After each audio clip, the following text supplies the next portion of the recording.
Hello, my audience. I'm reviewing Spider-Man 3 in this video in the Dark Knight Trilogy. All three of the Dark Knight Trilogy. And once.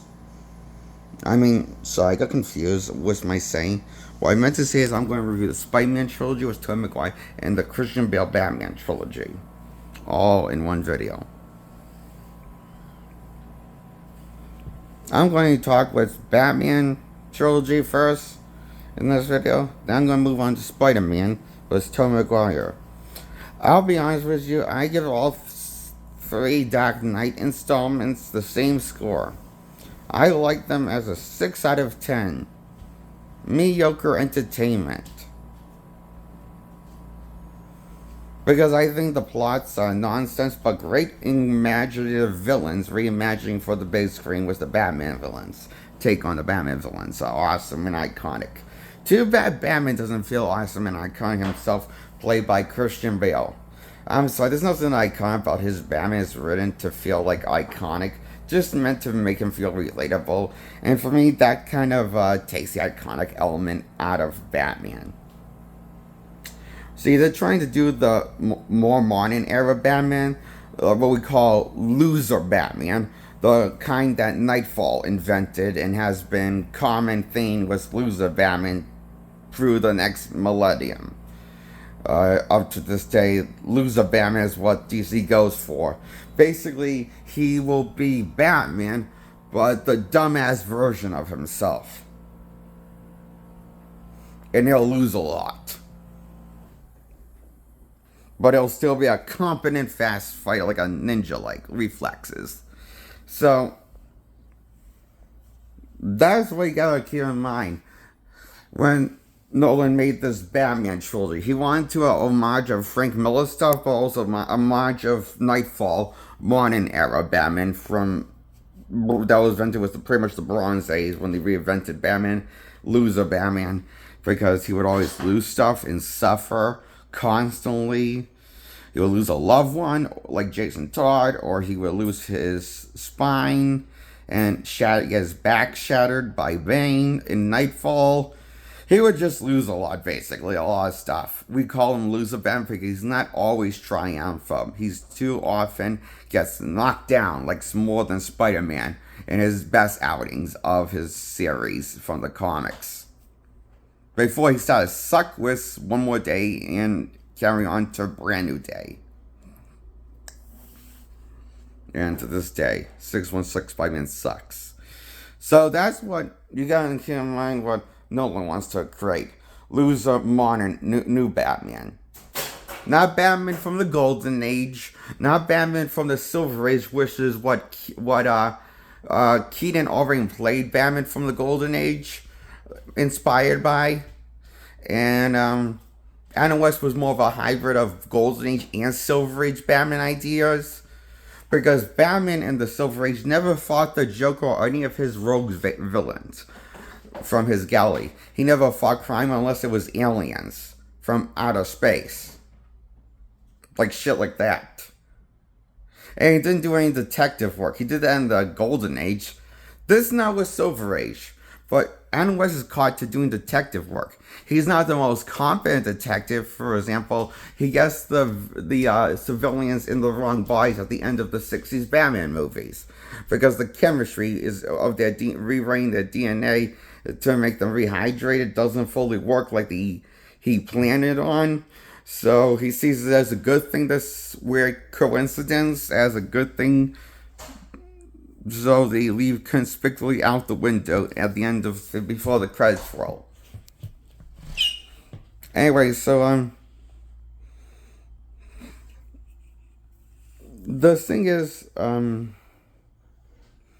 this Batman in the trilogy of Nolan trilogy wants to do Loser Age Batman, the one that was invented for the Bronze Age of comics. When they reinvent Batman again, was trying to make him more serious, by trying to make him more of a detective, by also trying to make him lose a lot. Or become a wanted man, like in the Bruce Wayne Batman run called Bruce Wayne Man Wanted, or Wanted something.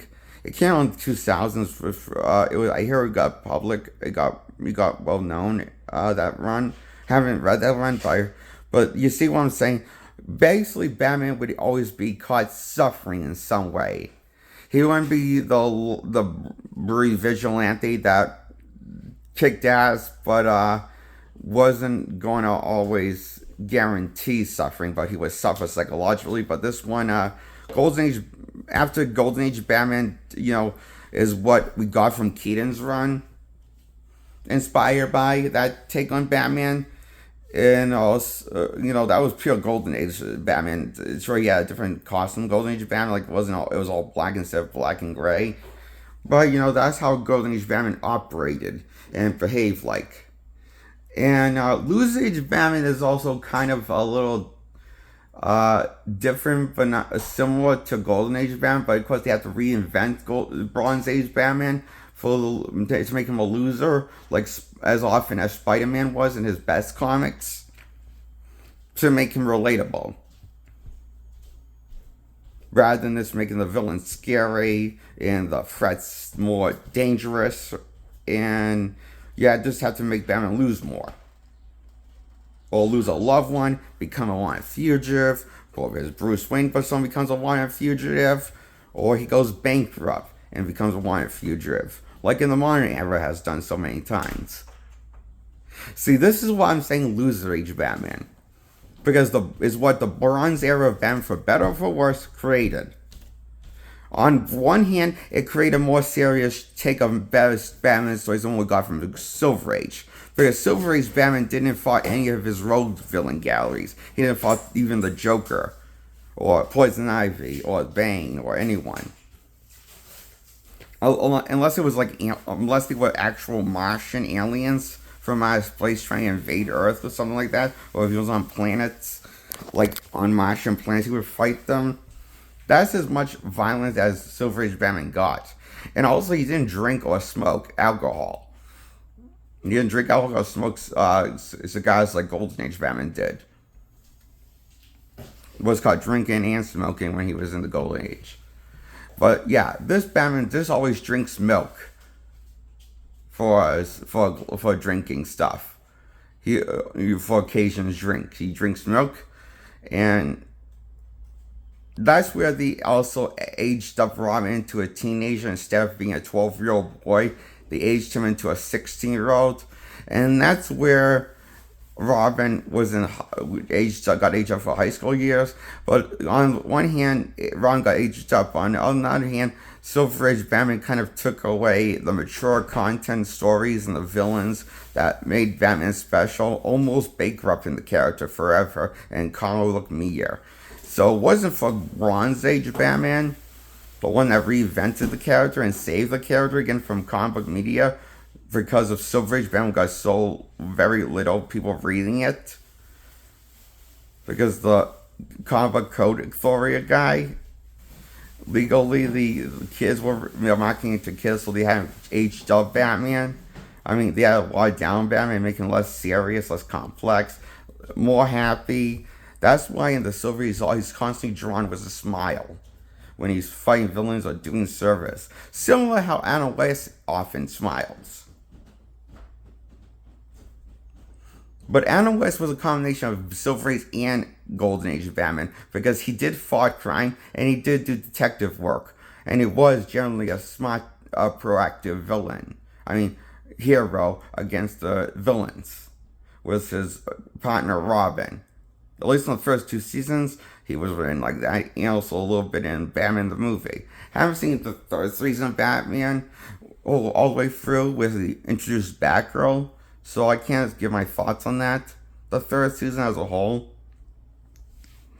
So, anyway, the thing is, I did like Bronze Age Batman. I wouldn't say he's my favorite Batman, but he was the Batman I was introduced to when I first read a Batman comic and picked one up. It was I think it was called Batman Cult or Nightfall. It was one of those two. It was either Batman Nightfall or part 1 of the story, or Batman Cult. I am pretty sure it was Batman Cult now, think of it. That was where Jason Todd is the Robin. And the story of Batman called that takes place in the Bronze Age. And my big brother actually read this to me before I was even uh, old enough to flip through comic book panels and not rip the pages by accident. This was before I was basically at the right age to turn a page without reading it. I mean, turn a page. This was before when my brother read this Batman Call story. I liked it all, but it was it was at around the age when I was young, on the young side. I couldn't flip a page without ripping it, so I never trusted myself to try reading a comic book. Even if something would happen when I flip the page on the kids' ring, I would rip it when I try flipping it, and I was a bit of a clumsy kid with paper. So I was worried I was going to. That's why I didn't read as a kid really. After a certain point in my life, that's why I didn't really when I was a kid, some point in my life I was on the young side. I don't remember how young I was. Somewhere around the age 5, I'm guessing. I think. I'm not sure. I know I could have been 5. I probably was younger, but I'm not sure. I just remember that happening with me a lot. And as you read, my brother, as you bring me this Batman book called Batman Cult. And it was awesome. My introduction to my first Batman comic story. AJ read to me.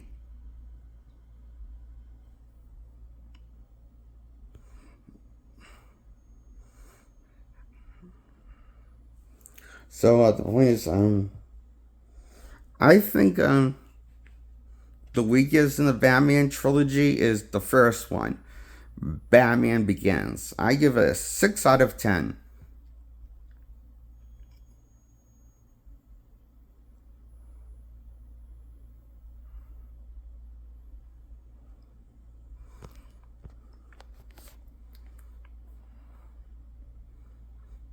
And I give Batman the Dark Knight and The Dark Knight Rises both 10 points out of 10.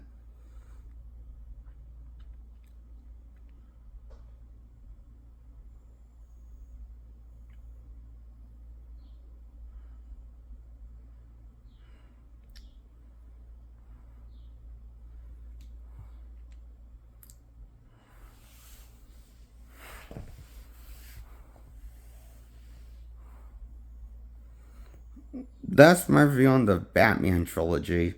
Well, I give the last 2 sequels 10 out of 10. The first one is 6 out of 10.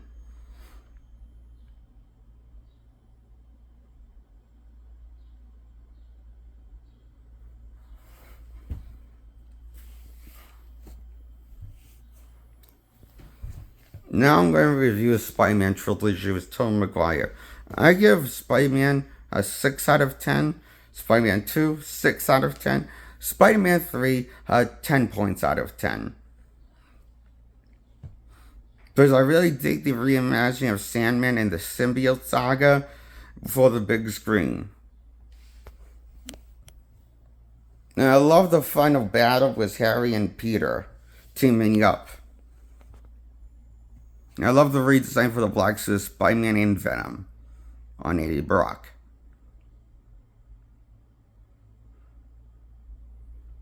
I like how the Spider-Man character feels like it has a bit of an ego, but also a funny character this time, like Spider-Man in the comics feels like.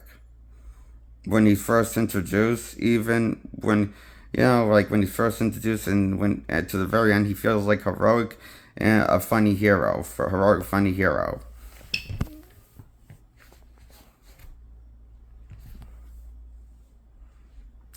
I like that. That's a little different than what he was written as in the first 2 ones. He was kind of written way too similar to a blurry version of Batman. One of the blurry versions of Batman from comic book media. I felt like he was written too similar to Batman, not enough like the Spider-Man I know and love. But in the third one, I loved him enough that I could forgive watching 2 lousy, disappointing ones. with him outing. That he gave me one decent outing, as I give it a 10 out of 10. Spider-Man 3 from 2007. It's an awesome Spider-Man movie, as Andrew's run. Short-lived. But if we're using multiverse logic with the Marvel multiverse, we now know, thanks to Spider-Man No Way Home, that all of these explain it somewhere in the multiverse. So technically, this could be part one of the multiverse trilogy. Was the part one first Spider-Man movie I liked was in live action. For a live action Spider-Man, this is the first one I liked, loved a lot, as a 10 out of 10. So the other the other two Spider-Man movies I liked was Peter Parker, was the ones with Andrew. So that I see as like a Spider-Man 3 and Spider-Man I see as a Spider-Man trilogy itself.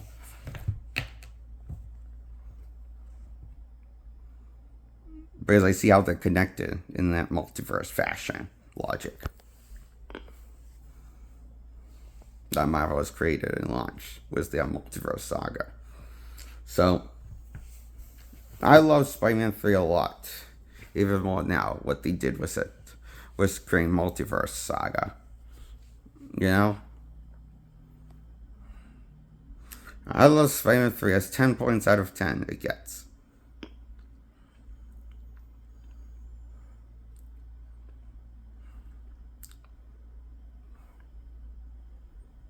That's my review on Spider-Man trilogy and the Batman trilogy with Christian Bale. The Dark Knight trilogy and Spider-Man trilogy. That's my review on both for one video. Get a review on both trilogies, you know? So that's my review on Spider-Man, Dark Knight, and Batman trilogy. The name is Spider-Man trilogy and the Dark Knight trilogy with Christian Bale's Batman. That's my review. Like this video, subscribe.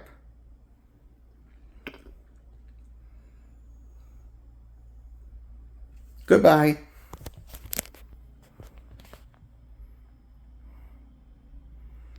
Hit the like button, grow my likes and subscribers, please. And my likes grow. Bye.